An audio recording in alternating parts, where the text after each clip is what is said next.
increment, blaming it on high production costs and taxes. Some are putting 6 cedis, 5 cedis, etc. And if things continue to go the way it is going, we would expect that the prices will still go much higher than we are seeing currently. Also tonight, Ministry of Railway Development inaugurates its advisory board with a mandate of ensuring that rail transport becomes a way to go in moving goods across the country. But it has its own limitation in terms of transporting bulky goods from one end to the other, and is also very, very expensive. Also tonight, Joy Business awarded Business News brand promoting local businesses for the year 2020. And it would be nice if you award somebody and after 1 year the business is no more, or the business has not been able to grow. That's why we've instituted that from next year, every awardee is going to get a free training every 3 months. If you have, let's say, 50, 70, 100 employers, you can pick them so that we train them. The idea is for them to get ideas and strategies to help your business to grow. That is one. And two, we'll go on investment.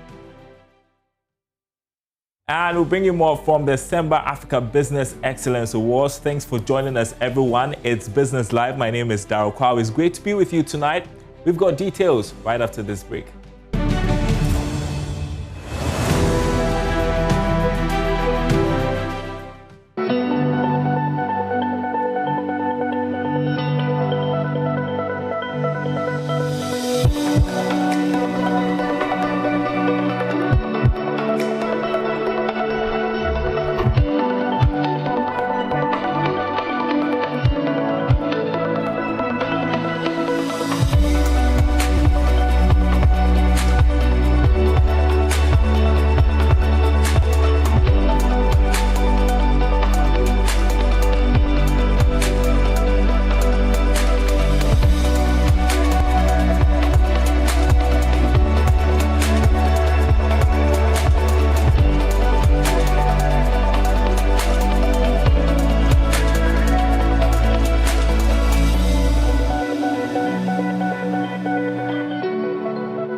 And you're welcome back to Business Live. You're going to pay more for water this Christmas. That's because the National Association of Sachet and Packaged Water Producers have announced a 50% increment in their prices of their products. President of the association, Mark Nosunu, disclosed this on the marketplace, saying a 25% tax slapped on water producers could worsen things in 2022. Putting 6 cedis, 5 cedis, etc. And if things continue to go the way it is going, we would expect that the prices will still go much higher than we are seeing currently. But what is driving the price adjustment? What exactly is going on? Anybody would really put a deterring price on an essential commodity like water. There is a fixed levy of 23.5%. So what does it mean? It means that if you sold a producer, if you sold 1 million Ghana cedis worth of water, there's a fixed comprising 17.5% excise tax and 6% fixed levy. That is on bottled water. I don't know for what reason. What is the reasoning behind it? What is the rationale behind it? But this water which is very, very essential. Compare that to beer. So if you are producing beer and your local stuff in the beer you are producing is beyond 50%, according to the Act, you pay 10%. But water which is very, very essential. Me and you, as we drink, we are paying 75% excise tax. I don't know what is excisable about bottled water. Water is so essential, and that is one of the things. So can you imagine government coming to say water is so essential? Let me take off the taxes on it. That means that the price of water will be 23% lesser than what is being sold in the market, and that is what must be addressed. That's not news you want to hear this Christmas, is it? Well, the Ministry of Railway Development has inaugurated its advisory board with the mandate of ensuring that rail transport becomes a way to go in moving goods across the country. At a short ceremony to swear in a 12-member board of the ministry, Deputy Minister Kweku Asante Boateng expressed confidence this would make goods and services more accessible. Here's more in this report.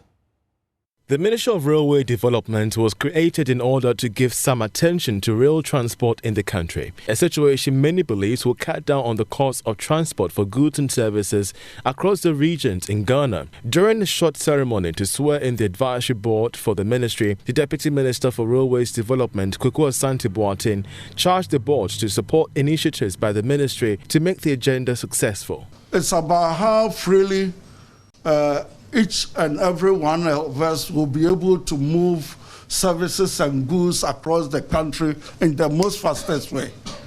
And that can be done only through railway transport. I'm not saying the transport sector, i.e. the road sector, is not doing a lot, but it has its own limitation in terms of transporting bulky goods from one end to the other, and is also very, very expensive.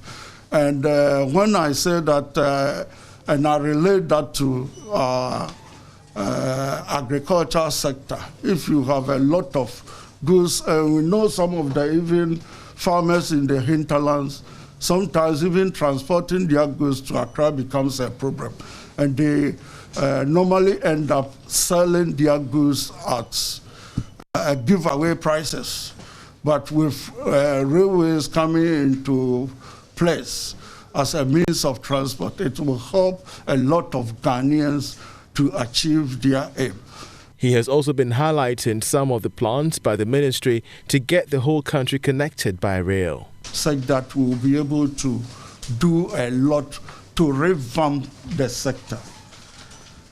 So we are here as a ministry, and we started the development of the sector. Currently, we are on the Western Line from Sekende Takrade through Takwa Dunkwa to Kumasi, and we also about starting the Accra Tema through Koforidua, through Busoso, and then to the Buankra Inam Port to Kumasi.